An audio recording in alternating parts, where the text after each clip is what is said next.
आज हम करेंगे क्लास 7th का साइंस का चैप्टर नंबर 4 जो कि है हीट। थोड़ा बड़ा चैप्टर है, मतलब बहुत इंटरेस्टिंग चैप्टर है मगर। और आप इस तरीके से यहाँ पे पढ़ेंगे कि आप जीवन भर नहीं भूल पाएंगे इस चैप्टर को। बड़ा इंटरेस्टिंग चैप्टर है और बहुत हमारी जो डेली लाइफ में यूज़ होता है वैसा चैप्टर है। कोई ज़्यादा हार्ड नहीं है। हाँ, थोड़ा बड़ा ज़रूर है, थ्योरिटिकल चैप्टर है, मगर अब हम इसे जल्दी से पढ़ना शुरू करते हैं। हम एक ही वीडियो में इसे पूरे को कवर कर लेंगे, छोटे रूप में, एक समरी टाइप। अगर आपको पूरा चैप्टर यहाँ पे क्लियर हो जाएगा, और अगर जब भी आपको अपनी एनसीईआरटी किताब तो पढ़नी पड़ेगी, क्योंकि उसके अंदर कुछ और चीज़ें हैं जो आपको पढ़नी चाहिए, एक्टिविटी जो उसमें दे रखी है। अगर आपको हमारी वीडियो अच्छी लगे तो शेयर करें, लाइक करें और सब्सक्राइब तो ज़रूर करें। तो अब हम शुरू करते हैं चैप्टर नंबर 4 क्लास 7th का, जो कि है हीट। सबसे पहले हमें इसमें जानना है हॉट एंड कोल्ड। आपने सुना होगा कि गर्म पानी लाना, ठंडा पानी, तो ये दो अलग अलग चीज़ है। हॉट मतलब गर्म और कोल्ड मतलब ठंडा। तो हॉट मतलब होता क्या है, इसका हम सिंपल चीज कह सकते हैं, जिसका टेम्परेचर क्या होता है, हाई होता है। जिसका टेम्परेचर हाई होता है। और कोल्ड का होता है जिसका टेम्परेचर लो होता है। तो एक सिंपल चीज बन गई, द सब्सटेंस विच हैव, या आप कुछ भी कह लो, the material which have high temperature is hot, and which have low temperature it's called cold। जिस पर लो टेम्परेचर होता है उसे हम क्या कहते हैं, कोल्ड। और जिस पर हाई होता है उसे हम क्या कहते हैं, हॉट। सिंपल चीज़ है, गरम ठंडा। गरम जो क्या होता है, जिसका तापमान ज़्यादा होता है, जिसका टेम्परेचर ज़्यादा होता है। ठंडा कौन होता है, जिसका टेम्परेचर कम होता है, जिसका तापमान कम होता है। इसके बाद आगे बढ़ते हैं। हाँ, आगे आया है ये मेजरिंग टेम्परेचर। ये आपके बुक में टॉपिक है। तो इसमें हम पढ़ेंगे व्हाट इज टेम्परेचर। अभी हमने पीछे पढ़ा कि किसी चीज़ का टेम्परेचर हाई हो तो वो हॉट होता है, और जिसका टेम्परेचर लो हो तो कोल्ड होता है। तो अब हमें पढ़ना है कि टेम्परेचर होता क्या है। दी हॉटनेस ऑफ एन ऑब्जेक्ट, मतलब किसी भी चीज़ की गर्माहट जो होती है उसे हम क्या कहते हैं, temperature. The hotness of an object is known as temperature, मतलब किसी भी जो ऑब्जेक्ट की हॉटनेस होती है उसे हम क्या कहते हैं, टेम्परेचर। इसके बाद है थर्मोमीटर। क्या होता है थर्मोमीटर? क्या होता है, थर्मोमीटर एक डिवाइस होती है जिसकी हेल्प से हम टेम्परेचर को मेजर कर सकते हैं। आपने इसका नाम बहुत बार सुना होगा, और आप इसे देखते भी, जब आपको फीवर हो जाता है तो जब आप डॉक्टर के पास जाते हो तो वो आपको थर्मामीटर देता है टेम्परेचर चेक करने के लिए। वो किस लिए, वो हमारा टेम्परेचर चेक करता है। तो उसी से डेफिनेशन बन गई, the device used to measure temperature is called thermometer. मतलब जो भी डिवाइस हमारा टेम्परेचर को मेजर करने के लिए यूज होती है उसे हम क्या कहते हैं, थर्मोमीटर। इसके बाद है थर्मोमीटर जो होता है उसे हम दो टाइप में बांटते हैं। कौन कौन से दो टाइप में? नंबर एक है क्लिनिकल थर्मामीटर, और दूसरा लेबोरेटरी थर्मामीटर। उसे हम अभी पढ़ेंगे। तो सबसे पहले हमने अभी क्या पढ़ा, पहले वो रिवाइज कर लो। अभी हमने पढ़ा है कि what is hot and what is cold. Hot क्या होता है और कोल्ड क्या होता है। फिर हमने पढ़ा टेम्परेचर क्या होता है, the hotness of an object is known as its temperature. इसके बाद हमने पढ़ा दी कि डिवाइस कौन सी यूज होती है टेम्परेचर नापने के लिए, तो थर्मोमीटर। क्योंकि इस बार कुछ बच्चों का 2020 में सिलेबस कम हुआ है, तो हो सकता है कि बहुत ज़्यादा एमसीक्यू आए, तो इन डेफिनेशनों को और इन छोटी छोटी बातों को आपको याद रखना है, क्योंकि बेसिक है ये अभी।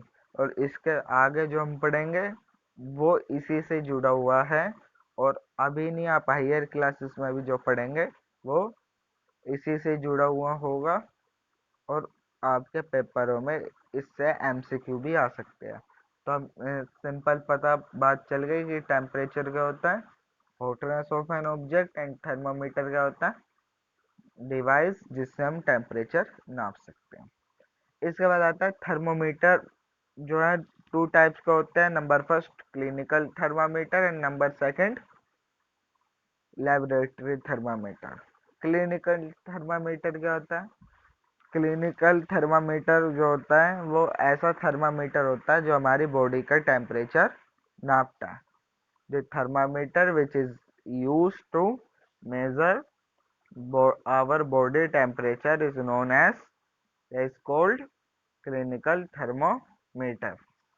दो, आपने अभी पढ़ा कि दो टाइप के थर्मामीटर होते हैं, क्लिनिकल और लेबोरेटरी। क्लिनिकल क्या होता है? जो हमारी बॉडी का टेम्परेचर नापता है उसे हम क्या कहते हैं? Clinical thermometer.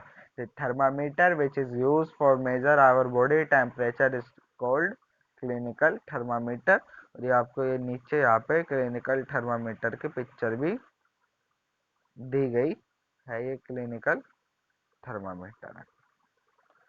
इसके बाद हम चलते हैं आगे। हाँ, अब हमें क्लिनिकल थर्मामीटर के बारे में पढ़ना है। क्लिनिकल थर्मामीटर के बारे में पढ़ना है कि क्लिनिकल थर्मामीटर क्या होता है। A clinical thermometer consists of a long, narrow and uniform glass tube। मतलब जो क्लिनिकल थर्मामीटर होता है उसके पास क्या क्या होता है? लंबा होता है, आपने देखा होगा, थोड़ा साइज में बड़ा होता है। नैरो होता है, मतलब थोड़ा फैला हुआ सा होता है। और यूनिफॉर्म ग्लास ट्यूब होती है, मतलब कहीं से खुरदुरा नहीं होता है, एकदम सीधा यूनिफॉर्म ग्लास ट्यूब होती है। और उसके जो एक एंड पे ब्लफ रहता है, और बल्ब के अंदर क्या होता है?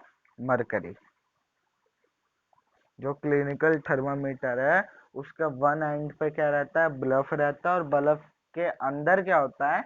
उसके अंदर होता है दिस बल्ब कंटेन मरकरी। उसके अंदर क्या होता है? मरकरी। और आउटसाइड ऑफ बल्ब का आउटसाइड क्या होता है? A small shiny thread of a mercury can be seen. आपने देखा होगा थर्मामीटर, जैसे यहाँ ये रहा, ये जो आपको ये सिल्वर सिल्वर जो ये दिखाई दे रहा है ना, ये ये है मरकरी। ये जो है ये है मरकरी।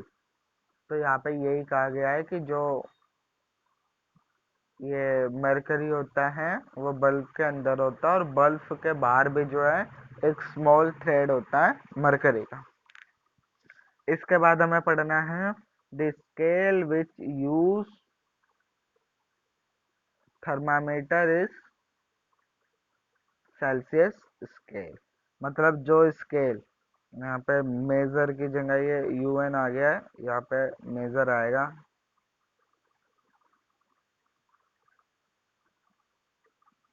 हाँ, यहाँ पे है कि scale which we use measure temperature is called Celsius scale. मतलब हम जो भी स्केल यूज करते हैं अपना टेम्परेचर नापने के लिए, उसकी एक तरह से कहे एसआई यूनिट जो है, या जो भी हम स्केल यूज करते हैं उसे हम क्या कहते हैं? उसे हम कहते हैं सेल्सियस स्केल। ये एक नंबर का क्वेश्चन है, और आपके इम्पोर्टेंट चीज में से एक है कि what is Celsius scale? The scale which is use to measure temperature या use in thermometer is called Celsius scale. यहाँ पे थर्मामीटर इसलिए लिखा है क्योंकि थर्मामीटर में यूज होता है, और अगर आपको कहे कि थर्मामीटर की एसआई यूनिट क्या होती है, थर्मामीटर को किस में नापा जाता और टेम्परेचर को किस में नापा जाता है, तो क्या उसका आंसर भी क्या होगा, सेल्सियस होगा। और जो क्लिनिकल थर्मामीटर है उसकी रेंज होती है 35 degree to 42 degree. Clinical thermometer क्या होता है, अब हम पढ़ते हैं, एक बार शुरू से रिवाइज करते हैं कि हमने अभी तक क्या पढ़ा। हमने अभी तक पढ़ा है टेम्परेचर थर्मामीटर, ये हमने पढ़ लिया, अच्छे से समझा चुका हूँ मैं आपको।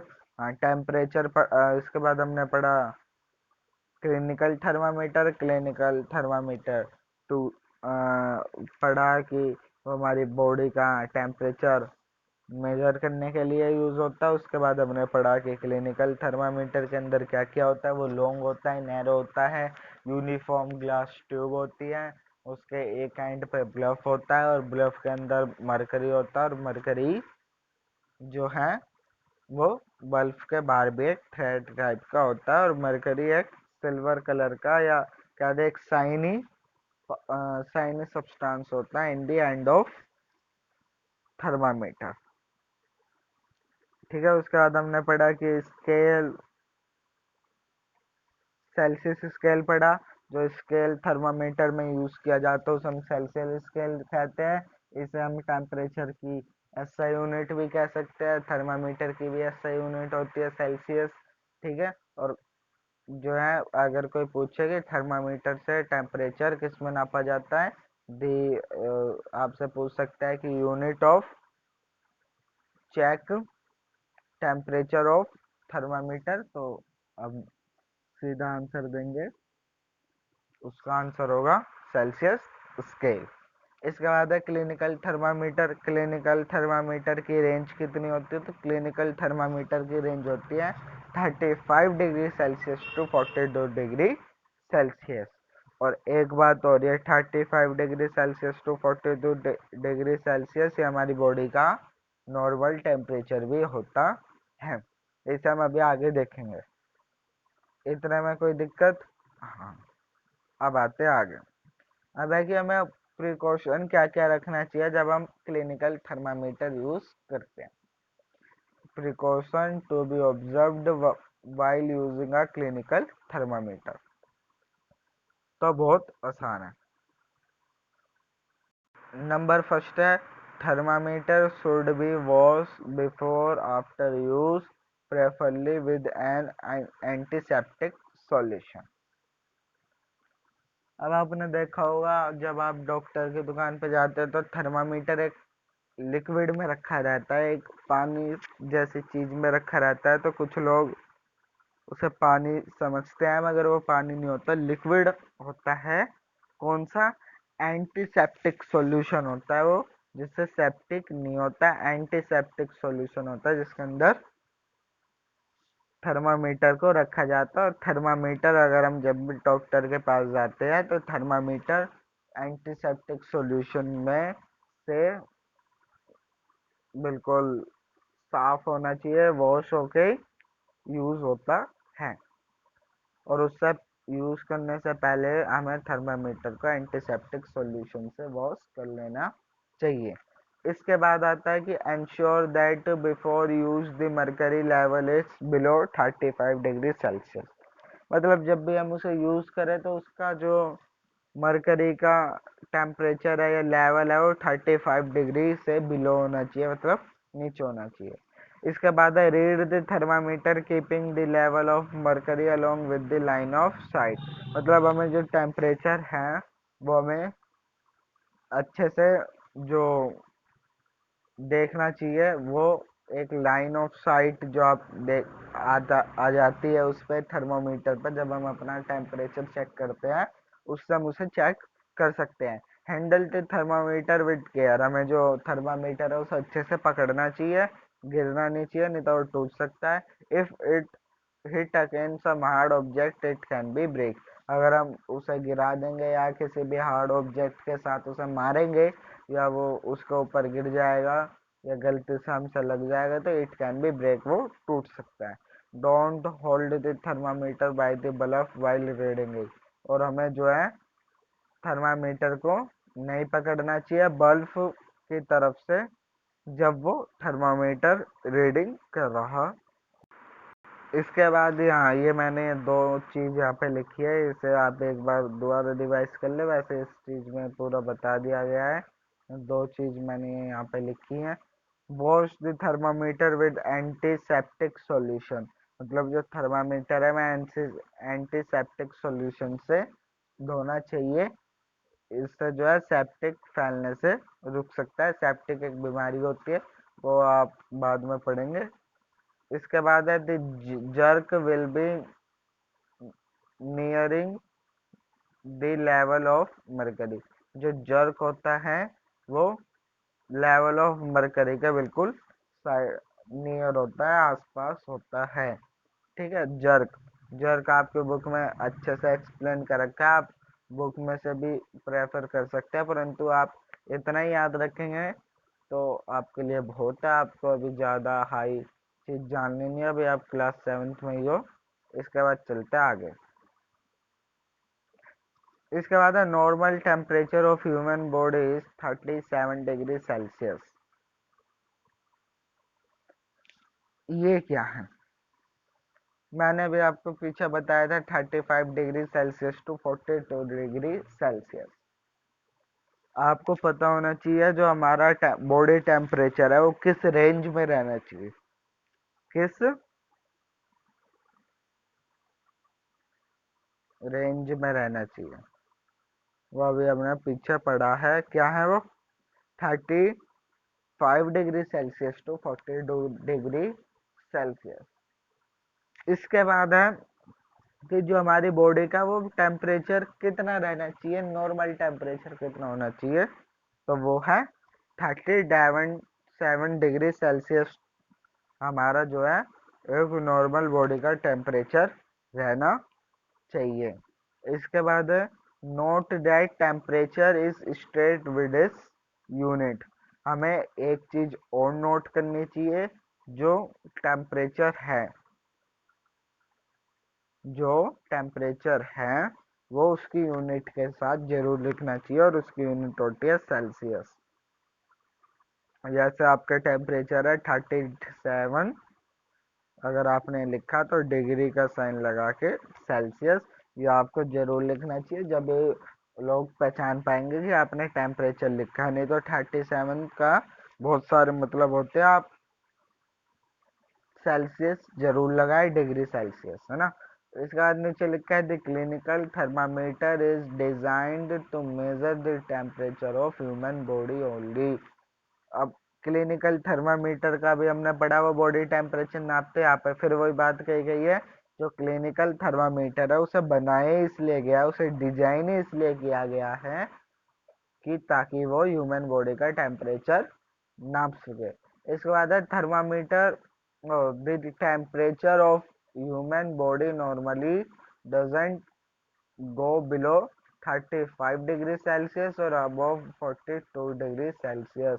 मतलब जो टेम्परेचर है ह्यूमन बॉडी का 35 डिग्री सेल्सियस से 42 डिग्री सेल्सियस के बीच में रहना चाहिए, ना वो इससे नीचे जाए ना वो इससे ऊपर जाए। यहाँ पे लिखा गया है 42 से अबोव नहीं जाना चाहिए, ऊपर नहीं जाना चाहिए, और 35 से बिलो नहीं जाना चाहिए एक नॉर्मल ह्यूमन बॉडी का टेम्परेचर। इसके बाद है that is the reason that thermometer has range 35 degree Celsius to 42 degree Celsius. इसका ही कारण है जिसके लिए जो थर्मामीटर जो है उसकी रेंज होती है 35 degree Celsius to 42 degree Celsius. अब आपसे एक क्वेश्चन पूछ सकता है पेपर में, एक पेपर में क्वेश्चन आ सकता है, why the range of thermometer has 35 degree Celsius to 42 degree Celsius. एक क्लिनिकल थर्मामीटर की रेंज इतनी क्यों होती है? तो आपका आंसर ये पूरा बॉक्स हो जाएगा कि क्यों होती है। वो इसलिए होती है, क्यों? The clinical thermometer is designed to measure the temperature of human body only. The temperature of human body normally doesn't go below 35 degree Celsius, or above 42 degree Celsius. That is the reason that this temperature has ranged 35 degree Celsius to 42 degree Celsius. ये आपका important question है और ये आपके paper में आ सकता है।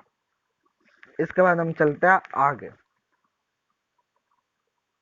हाँ, अब ये आ गया लेबोरेटरी थर्मामीटर। कौन सा थर्मामीटर? Laboratory thermometer. ये रहा वो थर्मामीटर। कौन सा थर्मामीटर है? लेबोरेटरी थर्मामीटर है ये थर्मामीटर जो ये यहाँ पे आपको ये दे रखा है थर्मामीटर, ये पूरा थर्मामीटर कहाँ पे यूज होता है? लैब्स में।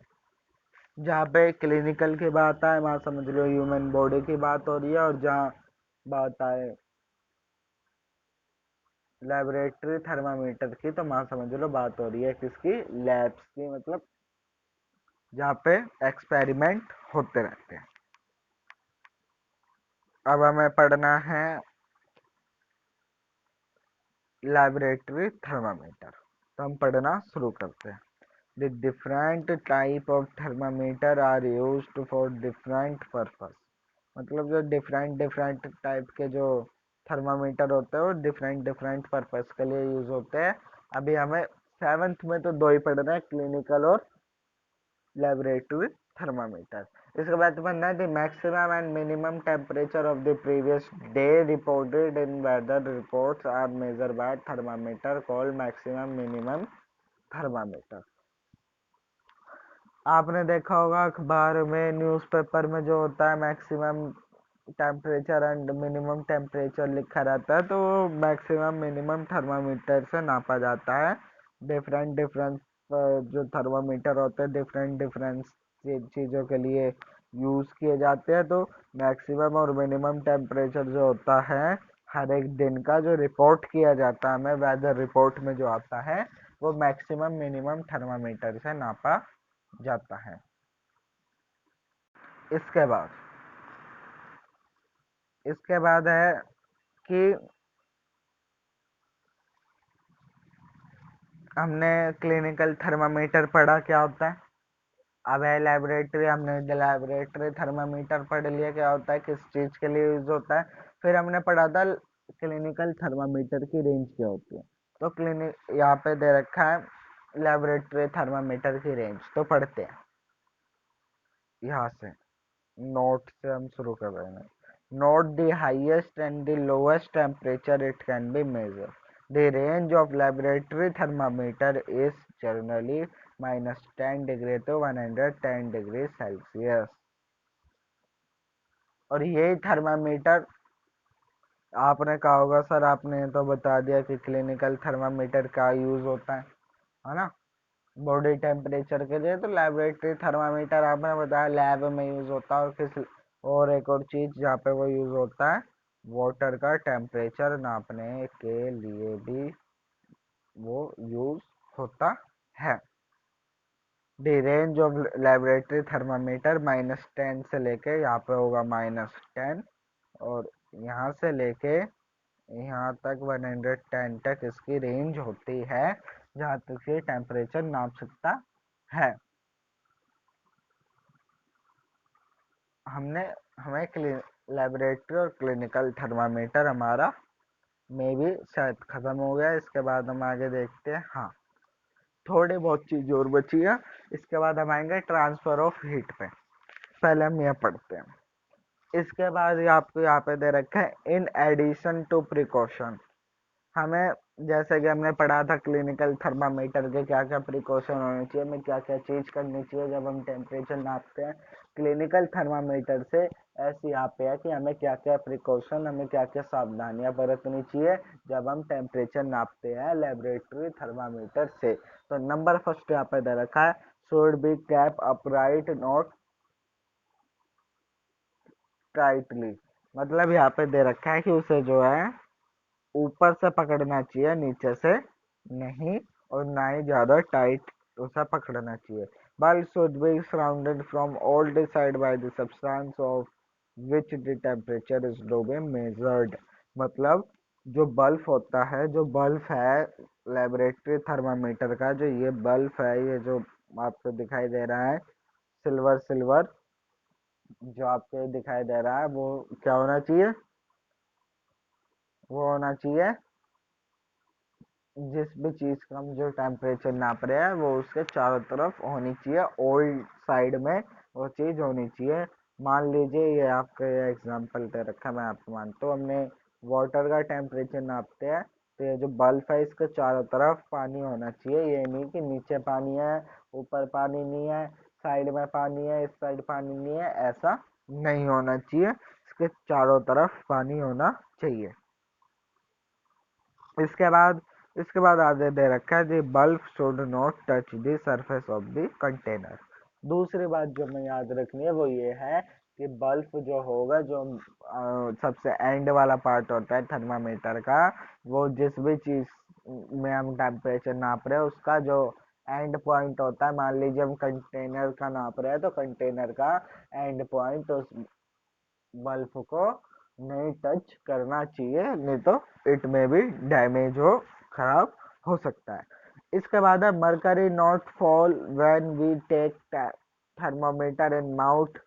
हाँ, अब एक क्वेश्चन है सीधा सा, या अगर आपके 7th में नहीं आता है, हम तो ये बहुत इंपॉर्टेंट क्वेश्चन है, 10th में, 11th में, 12th में, आप जहाँ जहाँ 8 चैप्टर पढ़ोगे मैं ये क्वेश्चन आने की 90% संभावना रहती है। वो है कि मरकरी, अभी हमने पढ़ा बहुत नाजुक होता है, उसे कंटेनर की सतह से भी टच नहीं करना चाहिए। जो मरकरी होता है वो हमारे मुंह के अंदर क्यों नहीं गिरता? जब हम टेम्परेचर नापने के लिए माउथ में थर्मामीटर लेते हैं तो क्यों नहीं गिरता? तो एक बिल्कुल इम्पोर्टेंट क्वेश्चन है ये, आपके एग्जाम पॉइंट ऑफ व्यू से बहुत ज़्यादा इम्पोर्टेंट क्वेश्चन है, और सिंपल भी क्वेश्चन है कि mercury not fall when we take temperature thermometer in the mouth because near the clinical thermometer it has kink. Kink एक चीज होती है, इसका हम यूज यहाँ पे पढ़ेंगे। पहले हमें ये पढ़ना है कि मरकरी इसलिए नहीं गिरते क्योंकि क्लिनिकल थर्मामीटर के पास किंक होती है। किंक क्या होता है? किंक एक सब्सटेंस होता है जो कि मरकरी को हेल्प करता है कि उसका जो लेवल है वो नीचे नहीं गिरे। ठीक है, इसके बाद आता है ट्रांसफर ऑफ हीट। मैंने कहा था ये आपका लास्ट है, यहाँ पे आपका थर्मामीटर का जितना भी टॉपिक है वो हो गया डी एंड। इसके बाद हम आगे पढ़ते हैं ट्रांसफर ऑफ हीट पर। अब हमें पढ़ना है ट्रांसफर ऑफ हीट। अभी हमने पढ़ा थर्मामीटर में, एक बार छोटा सा 2 मिनट में आपको सारा रिवाइज करवा देता हूँ कि हमने क्या पढ़ा। हमने पढ़ा कि हॉट एंड कोल्ड ये क्या होता है। जिसका टेम्परेचर ज़्यादा हो वो हॉट होता है, जिसका टेम्परेचर कम हो वो कोल्ड होता है। फिर हमने पढ़ा कि टेम्परेचर क्या होता है। टेम्परेचर जो है किसी भी ऑब्जेक्ट की हॉटनेस जो होती है उसे हम क्या कहते हैं? टेम्परेचर। इसके बाद हमने पढ़ा थर्मामीटर। थर्मामीटर क्या होता है? The device which is use to measure temperature, मतलब जो भी डिवाइस जो टेम्परेचर को मेजर करने में हेल्प करते हो उसे हम क्या कहते हैं? थर्मोमीटर। इसके बाद हमने पढ़ा थर्मोमीटर 2 टाइप का होता है, नंबर फर्स्ट क्लिनिकल और number second laboratory thermometer. Number first clinical thermometer क्या होता है? जो हमारे बॉडी का टेम्परेचर नापता है, और इसके प्रिकॉशन हमने पढ़े कि क्या क्या करना चाहिए जब हम इस टेम्परेचर को यूज करें। इसकी रेंज होती है 35 degree Celsius to 42 degree Celsius. इसके बाद हमने पढ़ा लेबोरेटरी थर्मामीटर क्या होता है, जो हमारे लैब में यूज होता है, जो वाटर का टेम्परेचर नापता है। इसके बाद उसकी हमने रेंज पढ़ी जो होती है -10 टू 110 डिग्री सेल्सियस। हमने सेल्सियस स्केल भी पढ़ा है। अब हम पढ़ेंगे ट्रांसफर ऑफ हीट, कि एक यहाँ से यहाँ पे हीट कैसे जाती है, इसका जो ट्रांसफर ऑफ हीट है ये हमें पढ़ना है। तो सबसे पहले आपको यहाँ पे एक चीज और दे रखी है थर्मोमीटर के बारे में, पहले हम ये देखते हैं। यहाँ पे हमें दे रखा है कि क्लिनिकल थर्मामीटर है किंक। जो भी हमने किंक पढ़ा वो ये है किंक, जो क्लिनिकल थर्मामीटर के पास होता है। इसके बाद है, यहाँ भी आप कहोगे सर ये तो आपने कुछ और बताया था, तो ये जो स्ट्रिप होती है इसी के साथ ज्वाइन होती है, वो भी इसके अंदर होती है, वो आपको इतना अभी इसमें पढ़ना नहीं है। इसके बाद है there is a lot of constraint over the use of mercury thermometer. तो यहाँ पे दे रखा है कि बहुत सारे टाइप के हमारे पास हमने थर्मामीटर पढ़े हैं, मगर मरकरी भी बहुत सारी टाइप की होती है। जो मरकरी होती है वो टॉक्सिक सब्सटेंस है, और ये जो वेरी डिफिकल्ट है dispose of it thermometer break. बहुत ज़्यादा डिफिकल्ट है कि इस मरकरी को तोड़ा जाए, ठीक है, और इसे डिस्पोज किया जाए। इसके बाद है जो डिजिटल थर्मामीटर आजकल लोग अपने घर पे भी ला रहे हैं, डॉक्टर की दुकान पर जाने की जरूरत ही नहीं पड़ती। यह वो थर्मामीटर है जो डिजिटल है। Thermometer are available which do not use mercury, ठीक है। इसके बाद हमें पढ़ना है ट्रांसफर ऑफ हीट, कि हीट ट्रांसफर कैसे होती है। सबसे पहले आपने घर में देखा होगा कि हम चाय बनाते हैं या कुछ भी खाना बनाते हैं, तो क्या होता है, जो जिस भी हम चीज़ में बना रहे होते हैं उसका जो कंटेनर होता है, उसका भिगोना होता है, कुकर होता है, वो गर्म हो जाता है। क्यों होता है? हम कुकर को गर्म नहीं कर रहे, हम तो खाना बना रहे हैं। वो इसलिए होता है ट्रांसफर ऑफ हीट। तो ट्रांसफर ऑफ हीट क्या होता है, जैसे कि हमने इसमें दे रखा है कि you might have observe that a frying pan become hot when keep on a flame. हमने देखा है जो फ्राई करने वाला जो पैन होता है जिसमें हम तलते हैं, वो गर्म हो जाता है जब हम फ्लेम पे रखते हैं। It is because that heat passes from flame to utensils. यह इसलिए होता है, जो हीट जो है वो पास करती रहती है फ्लेम से लेके अनटिल्स बर्तन तक। ये इंपॉर्टेंट पॉइंट है, आपसे पूछ सकता है what is transfer of heat. The transfer of heat say that heat passes from flame to until या flame to substance is called transfer of heat. When the pan is removed from fire, वो it it slowly cool down। अब जैसे हम हटाएंगे pan को flame पे से, तो वो ठंडा होने लगता है। वो भी यहाँ पे है कि वो कूल क्यों होने लगता है, क्योंकि जो ट्रांसफर ऑफ हीट होती है उसके आसपास में वो क्या हो जाती है, कम हो जाती है। The heat of transferred from the pan to the surrounding, so you can understand the both cases. जो इसलिए हम समझ गए कि जो मैंने आपको एक केस बताया था कुकर वाला, और एक ये केस फ्राइंग पैन वाला है, इसके अंदर हीट कैसे होती है। तो ये है। इसके बाद जैसे मान लीजिए एक फ्लेम है, इस पे से फाइल निकल रही है, और ये हमने एक कंटेनर रख रखा है इस पे, ठीक है। तो कंटेनर का ये वाले हिस्से ज्यादा गर्म नहीं होते, ये वाले हिस्से गर्म नहीं होते, ये गर्म हो जाता है। ये पूछा है क्यों, क्यों ये गर्म हो जाता है। नंबर फर्स्ट, इसे डायरेक्ट हीट मिल रही होती है। क्या? फ्लेम से जो इसे हीट होती है वो डायरेक्ट मिल रही होती है। दूसरी बात जो अभी हमने पढ़ी कि हीट जो है पास होती रहती है अनटिल्स से लेके फ्लेम तक, या फ्लेम से अनटिल्स तक, इसलिए। इसके बाद ये आपको एक यहाँ पे एक्टिविटी दे रखी है आपके बुक में, इसे आपको जरूर करना चाहिए। आपने देखा ये 2 ब्रिक्स है, इनके बीच में हमने मेटल लगा दिया, और ये जो है नीचे मोमबत्ती लगा दी।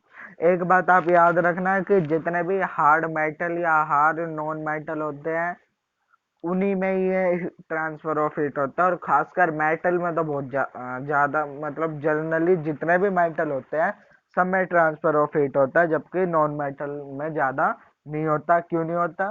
क्योंकि ऑक्सीजन होता है नॉन मेटल में, प्लास्टिक होता है, इन सब में हीट ट्रांसफर नहीं हो पाता, नहीं तो इनमें हीट ट्रांसफर नहीं हो पाता। अगर होएगा तो ये पिघल जाएंगे। तो ये आपको एक आयरन स्ट्रिप है, इसके नीचे कैंडल जलाई है, तो यहाँ पे कैंडल जल रही है, तो आपको इसका इफेक्ट यहाँ पे भी मिलेगा कि ये यहाँ पे भी, यहाँ पे आपको दिखाता हूँ, हाँ ये वो यहाँ पे भी गर्म हो जाएगी। इसके बाद है कंडक्शन। क्या होता है कंडक्शन? एक सिंपल है, जो प्रोसेस होता है हीट ट्रांसफर होने का होटर एंड तो कोल्डर एंड, मतलब हम इसे यहाँ पे समझते हैं।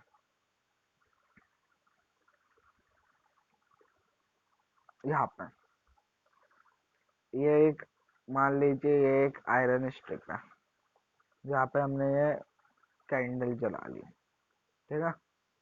मान लीजिए कैंडल है, ये हमने यहाँ पे जला ली, तो क्या होएगा? ये क्या होगा? ये हो गया इसका होटर एंड। कौन सा एंड? Voter and. और ये हो गया इसका colder and,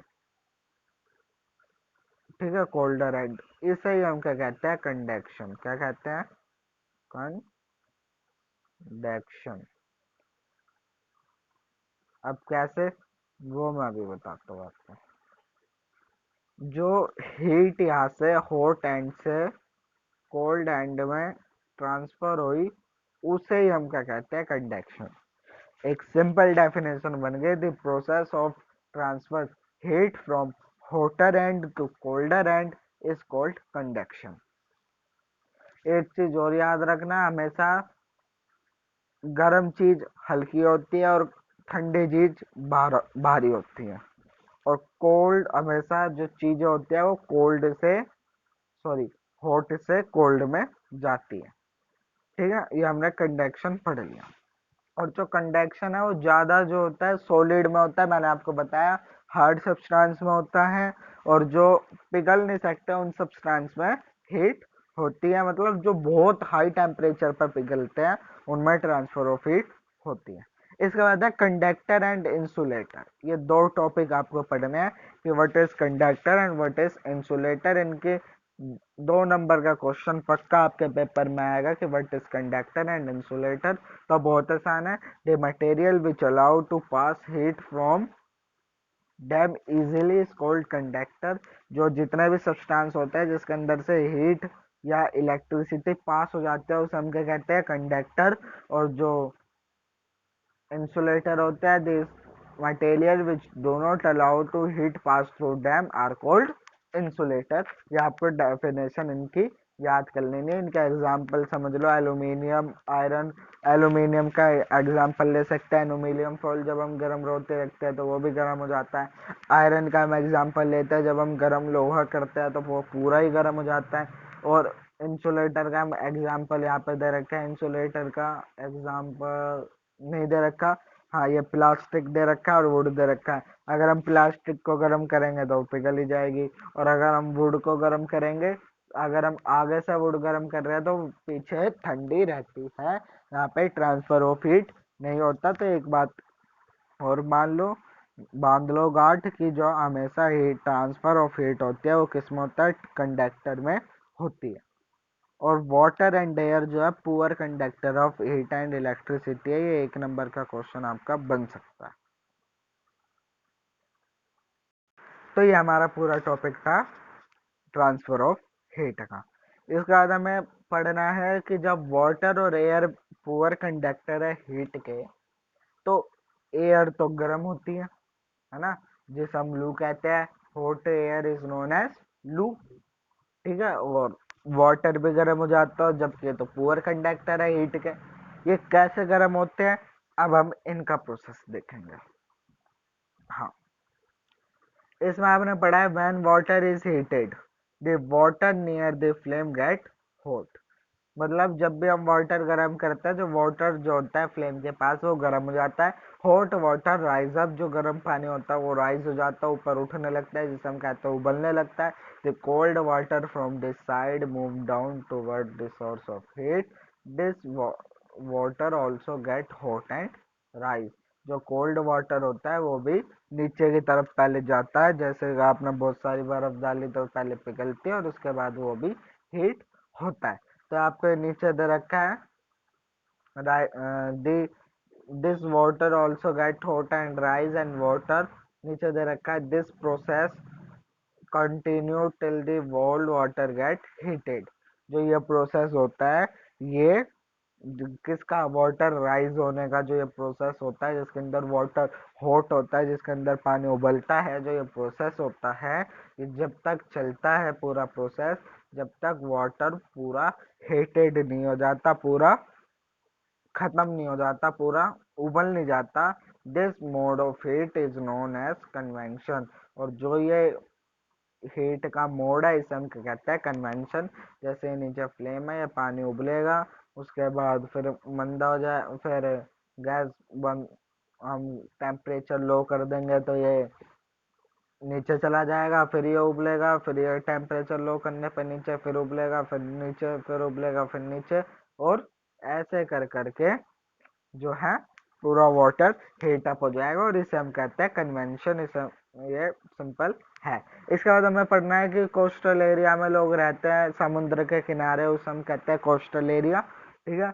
experience that interesting phenomena, वो एक अलग चीज चीज फिनोमिना को देखते हैं। इसमें हमें पढ़ना है सी ब्रीज और लैंड ब्रीज के बारे में। पहले मैं आपको एक एग्जांपल दे दूं। आपने देखा होगा, मान लीजिए समुंदर है, और यहाँ लोग अपना घर बना के रह रहे हैं। ठीक है। ये मान लीजिए घर है, और ये जो है समुद्र है। समुद्र की तरफ से कभी हवा आती है, और कभी घर की तरफ से जाती है। ये दिन में 2 बार होता है, एक बार समुद्र की तरफ से हवा आती है, और एक बार लैंड की तरफ से हवा जाती है। जो समुद्र की तरफ से हवा आती है उसे हम क्या कहते हैं, सी ब्रीज। ठीक है। और जो लैंड की तरफ से, जो घर के तरफ से जो हवा जाती है उसे हम कहते हैं sea breeze. Land breeze and sea breeze. ठीक है। और एक महीने याद करने का तरीका कि दिन में कौन सी होती है, रात में कौन सी होती है, बहुत कंफ्यूजन रहती है बच्चों को इसमें, मुझे तो थी। तो इसका एक आसान तरीका है, एस से सी होता है, और एस से ही सन होता है। ठीक है। एस से सी और एस से सन। तो एस मतलब सी और एस मतलब सन। तो जब सन होगा तो जब सी ब्रीज चलेगी, मतलब दिन में क्या चलेगी, सी ब्रीज, और नाइट में क्या चलेगी, लैंड ब्रीज। ये याद करने का एक सिंपल तरीका है। ठीक है। इसके बाद हमने ये पढ़ लिया, तो हम एक बार और देखते हैं कि दिन में during day the land gate heated faster than water. जो लैंड होता है वो पानी से ज्यादा क्या हो जाता है, हॉट हो जाता है। और मैंने आपको कहा था कि जो चीज होती है वो अभी हम देखेंगे, वो फिनोमिना आपको याद होगा कि air over the land become voter and rise up. जो एयर होती है लैंड की, वो क्या हो जाती है, गर्म हो जाती है, और वो ऊपर उठ जाती है। एक बात और याद रखना है यहाँ पे, जो हॉट एयर होती है वो क्या, उसका वजन क्या होता है, कम होता है। मैंने भी आपको पीछे बताया था, जो हॉट चीज होती है उसका वजन क्या होता है, कम, हम ऐसा मान लेते हैं। और जो ठंडी चीज होती है, जो कोल्ड होता है, उसका वजन कैसा होता है, उसका वजन होता है ज्यादा। ये चीज आप हमेशा ध्यान रखना कि क्या होता है ना। तो इसके बाद है कि जो दिन में लैंड ब्रिज जो चलती है वो कैसे चलती है, सी ब्रिज जो चलती है उसे हम अभी देखते हैं। पहले उसका हम शुरू से अभी प्रोसेस देख रहे हैं। जो है लैंड जो है जल्दी गर्म हो जाता है वाटर के, जो फिर लैंड पे जो हवा होती है वो गर्म होके राइज अप कर जाती है, हल्की होती है तो वो ऊपर चली जाती है, और जो कूलर एयर होती है वो नीचे रह जाती है, और वो जो है सी की तरफ भागने लगती है, क्योंकि ठंडी एयर है और सी भी थोड़ा गर्म हुआ होगा, और जो लैंड की एयर है वो ज्यादा गर्म होकर ऊपर चली गई। और इसका प्रोसेस मैं भी आपको कहाँ पे है, हाँ यहाँ पे बताता हूँ। इसके बाद अभी हम आगे देखेंगे, यहाँ पे आपको इसका प्रोसेस मैं बताऊँ। मान लो दिस इज लैंड, हाउस बना दिया मैंने, this is land and this is sea.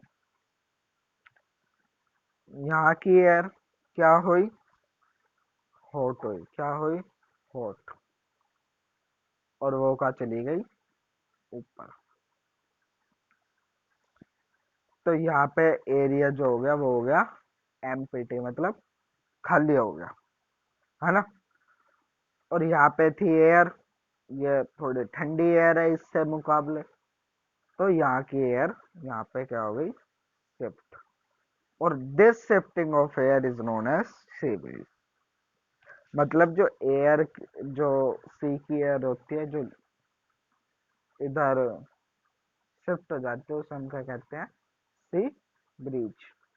यहाँ पे हमने पढ़ा कि ये ना the cooler air from sea rush in toward the land and take its place, उसकी प्लेस ले लेती है। जैसे कि हमने पढ़ा कि हॉट वाटर ऊपर, हॉट एयर ऊपर चली जाती है, कोल्ड एयर उसकी प्लेस ले लेती है। Warm air from the land move toward the sea and complete the cycle. और जो वार्म एयर होती है वो सी की तरफ चली जाती है। क्यों चली जाती है? क्योंकि उसकी जगह किसी और ने ले ली, तो वो उधर रश कर जाती है, या कह लो कि मूव कर जाती है, और इधर जाके वो फिर ठंडी हो जाती है। ये लैंड वाली एयर जो सी से आई थी वो फिर गर्म होकर ऊपर चली जाएगी, फिर वो नीचे आ जाती है। दिस इज अ साइकिल, इसे हम क्या कहते हैं, साइकिल। ये चलता रहता है लाइक अ वाटर साइकिल। जैसे वाटर साइकिल होता है वैसे ही ये इसका साइकिल चलता रहता है। और the air from the sea is known as sea breeze. जो एयर सी की तरफ से आती है उसे हम सी ब्रीज कहते हैं। इसके बाद है to receive the cooler sea breeze. और जो अभी हमें पढ़ना है लैंड ब्रीज। लैंड ब्रीज क्या होती है वो भी अभी हम देखते हैं कि लैंड ब्रीज क्या होती है। लैंड ब्रीज हम देखते हैं, ये सी है, ये वही हमने लैंड बना लिया अपना घर बना के, ठीक है। अब रात को एक चीज आपको ध्यान रखना है, गर्म होने में लैंड पहले गर्म होता है वाटर के, और ठंडे होने में पानी देर में ठंडा होता है लैंड के। मतलब लैंड जो है वो क्या हो जाता है, जल्दी कूल हो जाता है। हॉट भी जल्दी हो जाता है तो कूल भी जल्दी हो जाता है, परंतु वाटर कूल भी लेट होता है और ठंडा भी लेट होता है। तो रात के टाइम क्या होता है, ये तो कूल हो गया जल्दी से, मगर ये तो अब भी हॉट रहा हल्का सा, तो इसकी एयर हॉट रहा, तो इसकी एयर चली जाती है ऊपर। कहाँ चली गई? ऊपर। ऊपर जाके क्या होता है, अब आप ध्यान से सुनना इस फिनोमेना को। ये ऊपर चली गई, यहाँ पे ठंडी एयर इसकी जगह ले लेती है और वो यहाँ पे शिफ्ट हो जाती है। और ये एयर जो ऊपर थी जब उसने इसकी जगह ली तो ये यहाँ की तरफ शिफ्ट हो जाती है। फिर ये यहाँ पे गर्म होती, ठंडी हो जाती है, फिर वो इधर आती है, फिर वो इधर, फिर वो इधर। और ये एक तरह के ये साइकिल भी चलता रहता है लाइक अ वाटर साइकिल। जैसे वाटर साइकिल होता है वैसे सी ब्रिज एंड लैंड ब्रिज का भी साइकिल होता है। सी ब्रिज, सी ब्रिज में हमने क्या पढ़ा? सी ब्रिज में हमने पढ़ा कि लैंड गर्म हो जाता है तो सी की हवा आती है, और लैंड ब्रिज में हमने पढ़ा कि सी गर्म रहता है तो लैंड की हवा आती है। ये हमें याद रखना है। सी ब्रिज दिन में होती है, लैंड ब्रिज नाइट में होती है। ये इस पूरे सी ब्रिज और लैंड ब्रिज का ये फिनोमिना इसमें दे रखा था। ये आपको अगर आप ऐसे पढ़ोगे एनसीईआरटी में तो आपको बिल्कुल भी समझ नहीं आएगा। आपको एक डायग्राम के साथ अपने बड़ों से ये land bridge and sea bridge तो जरूर समझने के बाद ही आपको आता है, वैसे ये आपको नहीं आता अच्छे से समझ में। इसके बाद हम जाते हैं कि ट्रांसफर ऑफ हीट। अभी हमारे ये टॉपिक चल रहा है, सी ब्रिज लैंड ब्रिज अभी हमने पढ़ा है। तो ये एक्सपेरिमेंट भी आपने देखा होगा कि इस हार्ट से इस हार्ट पे भी हीट जो होती है वो ट्रांसफर होती है कैसे, उसे हम पढ़ते हैं। अब नीचे ये दे रखा है, notice that the air gate heated bye convention. Convention क्या होता है? जिससे पानी खत्म हो जाता है हीट होकर, उस प्रोसेस को हम कन्वेंशन कहते हैं। Therefore the above end flame feel hot on this side, however there is no convection and air does not feel as hot at the top। इसका मतलब क्या हुआ? इसका मतलब हुआ कि जैसे हमने कन्वेंशन पढ़ा था कि वाटर इवेपोर खत्म हो जाता है हीट हो के राइज होता है, डाउन होता है, rise rise down, down rise हो के वो पूरा हीट हो जाता है। और उसके बाद जो होता है एयर पूरी तरह से वाटर खत्म हो जाता है। इसी प्रोसेस की वजह से ही, सेम यही प्रोसेस, पहले इस हाथ पे हीट गई फिर इस हाथ पे हीट गई, यही कन्वेंशन के प्रोसेस से हमारे इस हाथ से इस हाथ पे हीट ट्रांसफर होती है। आप अच्छे से ध्यान से पढ़िएगा, क्योंकि अब आपको जीवन भर पाठ याद रखना है। और मैं ज़्यादा देर इतना स्लो और इतना अच्छे से इसलिए पढ़ा रहा हूँ और इतना एक्सप्लेन इसलिए कर रहा हूँ ताकि आपके जीवन भर याद रहे, क्योंकि बहुत इम्पोर्टेंट है। ठीक है, तो ये हो गया कन्वेंशन के प्रोसेस से ये होता है।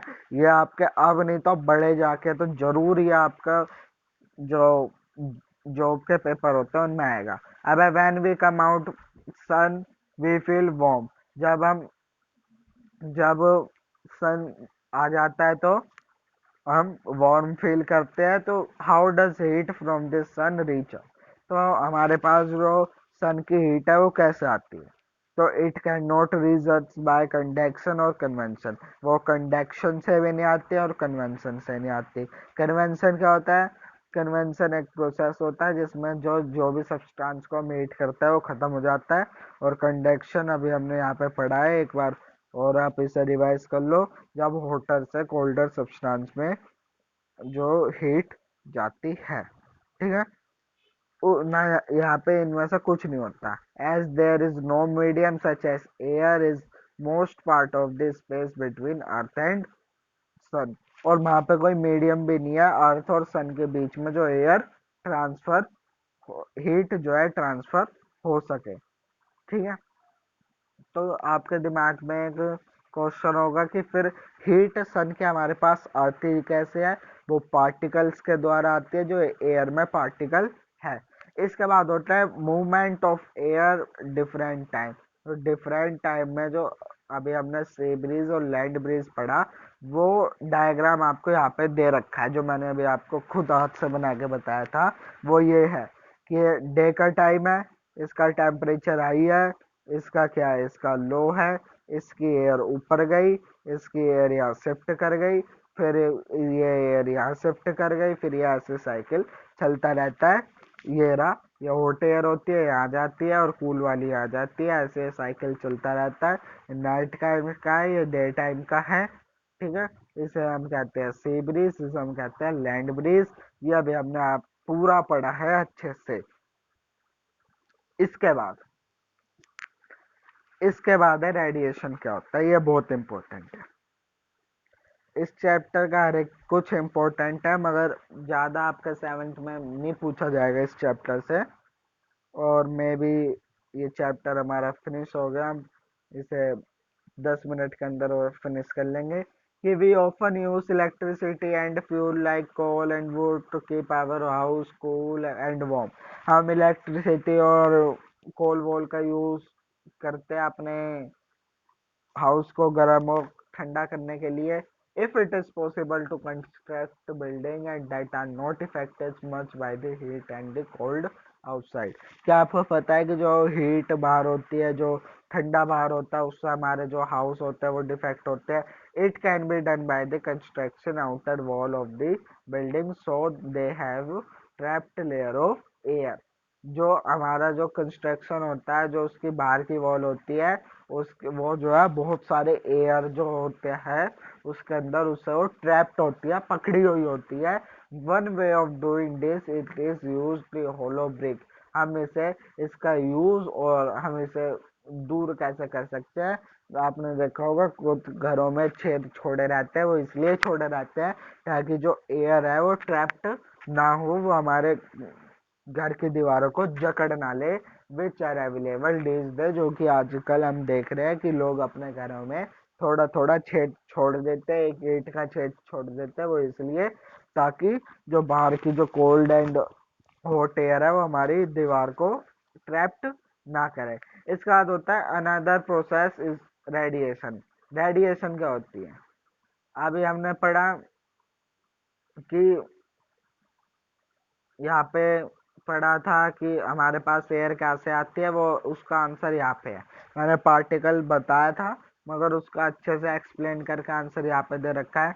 जो सन से लैंड पे जो हीट आती है, उस ट्रांसफर ऑफ हीट के प्रोसेस को हम क्या कहते हैं? रेडिएशन। जो आपको ये दे रखा है उसे हम क्या कहते हैं? रेडिएशन।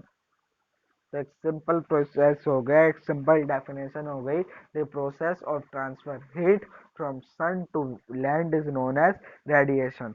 हमें इसके बारे में पढ़ना नहीं है। हाँ, रेडिएशन को कोई मीडियम नहीं चाहिए, कोई माध्यम नहीं चाहिए, कोई चीज नहीं चाहिए जिसमें वो ट्रेवल कर सके, और जो मीडियम होता है वो नहीं होता है उसके साथ। या हमने रेडिएशन का आपको इतना सा ही पढ़ना था, ज़्यादा हमें पढ़ना नहीं है इस क्लास में। भी मैं थोड़ा सा और एक्स्ट्रा बता देता हूँ यहाँ से। All hot body radiate heat, मतलब जितने भी गर्म बॉडी है वो कहीं ना कहीं से हीट लेती है, ठीक है। when this heat fall on some object, a part of it reflected, part absorbed the heat and part may be transmitted। मतलब जो भी हीट होती है वो ट्रांसमिट हो जाती है, वो इधर उधर चली जाती है। जैसे एक मान लीजिए ये एक गर्म ऑब्जेक्ट है, इसकी रिफ्लेक्शन यहाँ पड़ी, तो वो भी रिफ्लेक्टेड होने के बाद वो दूसरा ऑब्जेक्ट है वो उसे एब्जॉर्ब कर लेता है हीट को, ठीक है। हमें इतना पढ़ना। अब kind of cloth we wear in summer and winter, कि समर एंड विंटर में हम कौन कौन सा क्लॉथ पहनते हैं। सबसे पहले हम समर का देखेंगे। आपको पता है हम कॉटन क्लॉथ पहनते हैं, यही आपको यहाँ पे दे रखा है कि we prefer light colour cloth, मतलब लाइट कलर के क्लॉथ पहनते हैं जिसका कलर ज़्यादा डार्क ना हो। और विंटर में हम जो है डार्क कलर क्लॉथ पहनते हैं। और समर में हम कॉटन के क्लॉथ पहनते हैं। क्यों पहनते हैं? बिकॉज जो स्वेट होता है, हमारा जो पसीना होता है, वो कॉटन क्लॉथ एब्जॉर्ब कर लेते हैं, इसलिए हम कॉटन क्लॉथ पहनते हैं समर में। और विंटर में पहनते हैं ये रहा वूलन क्लॉथ, जो है विंटर में पहनते हैं। क्यों पहनते हैं? ताकि वो हमें वार्म रख सके। और डार्क डार्क कलर इसलिए पहनते हैं ताकि वो हीट को एब्जॉर्ब करके हमें वार्म टेम्परेचर दे सके। और जबकि समर में हम लाइट कलर इसलिए पहनते हैं क्योंकि वो जो है हीट को अच्छे से ट्रैप्ड नहीं कर पाते और हमें ठंडा महसूस करते हैं। तो हमने ट्रांसफर ऑफ हीट खत्म, और हमारा चैप्टर भी डी एंड हो गया। एक बार हम इसका रिवीजन करते हैं, पूरा नहीं, ट्रांसफर ऑफ हीट का, क्योंकि उससे पहला जो था हमने वो उसका 2 मिनट में हम इसका रिवीजन करते हैं। थर्मामीटर का हम 3 बार 4 4 बार मैंने आपको बताया। इसके बाद है ये ट्रांसफर ऑफ हीट का रिवीजन। तो आपको पता है कि ट्रांसफर ऑफ हीट एक ऑब्जेक्ट से दूसरे ऑब्जेक्ट में होती है। ये जैसा मैंने ये आपकी बुक में एक्टिविटी दे रखी है। इसके बाद है जो कंडक्शन प्रोसेस होता है, जो हॉटर से कोल्डर ऑब्जेक्ट के अंदर जो हीट ट्रांसफर होती है। कन्वेंशन का एक प्रोसेस होता है जो आपका यहाँ पे दे रखा है, ये रहा कन्वेंशन का प्रोसेस नीचे की तरफ। ये इस प्रोसेस में जो जो भी चीज होती है वो पूरी तरह हीट होने के बाद खत्म हो जाती है। हमने सी ब्रीज पढ़ा जो दिन में चलती है, लैंड ब्रीज पढ़ा जो रात में चलती है। इसके बाद हमने पढ़ा कि ये वाला हमने प्रोसेस पढ़ा, ठीक है। इसके बाद हमने ये मूवमेंट ऑफ एयर पढ़ा कि डिफरेंट डिफरेंट टाइम पे डिफरेंट डिफरेंट जो है कैसे एयर का मूवमेंट होता है। रेडिएशन पढ़ा कि सन की हीट जो लैंड पे आती है उस प्रोसेस को हम रेडिएशन कहते हैं। इसके बाद हमने पढ़ा ये कि एक्स्ट्रा में हमने पढ़ा कि हम हमारे घर के दीवारों में छेद क्यों होता है, ठीक है। इसके बाद हमने पढ़ा कि हमें विंटर में कौन के टाइप के क्लोथ पहनने चाहिए। तो बहुत आसान है, हमें विंटर में वो वूलन क्लोथ पहनने चाहिए जो हमें वार्म में रख सके। और डार्क कलर पहनने चाहिए क्योंकि वो हीट को ट्रैप्ट कर लेते हैं। हमें समर में कौन से पहनने चाहिए? हमें समर में कॉटन क्लॉथ पहनने चाहिए। क्यों पहनने चाहिए कॉटन क्लॉथ? वो इसलिए पहनने चाहिए ताकि वो हमारा स्वेट को एब्जॉर्ब कर सके, हमारे पसीने को एब्जॉर्ब कर सके, ठंडक दे। और लाइट कलर्ड क्लॉथ हमें पहनने चाहिए। ये कीवर्ड्स है जो हमने पढ़ा। सेल्सियस स्केल पढ़ा हमने, कंडक्शन पढ़ा, कंडक्टर बना, कन्वेंशन पढ़ा, insulator, land breeze, radiation, sewerage, temperature, thermometer, ये सब हमने पढ़ा। ये मैंने आपको प्रोसेस बताया था यहाँ पे, ठीक है। इसके बाद हमने क्या क्या पढ़ा, बट भी हमने लर्न, हमने क्या क्या लर्न किया है वो आपको ये पूरा यहाँ पे दे रखा है। आपकी बुक का ये पीछे का पार्ट है, आप इसे पढ़िए और आपको कोई भी दिक्कत हो आप हमें कमेंट करिए। हम आपके कमेंट के द्वारा आपको उत्तर देने की कोशिश करेंगे, और अगर एक्सप्लेनेशन में कोई दिक्कत हो तो माफ़ करिएगा और हमें बताइएगा कि हम और आगे क्या टेक्निक का इस्तेमाल करके आपको पढ़ाए। और आशा करता हूँ आपको ये वीडियो अच्छी लगी होगी। हमारे चैनल को लाइक करें, शेयर करें और सब्सक्राइब तो ज़रूर करें। यह हमने इस पूरे चैप्टर में पढ़ा है, बट वी हैव लर्नड, ये आपके आखिरी में बुक में दे रखा है। धन्यवाद। जय हिंद, जय भारत, जय माँ भारती।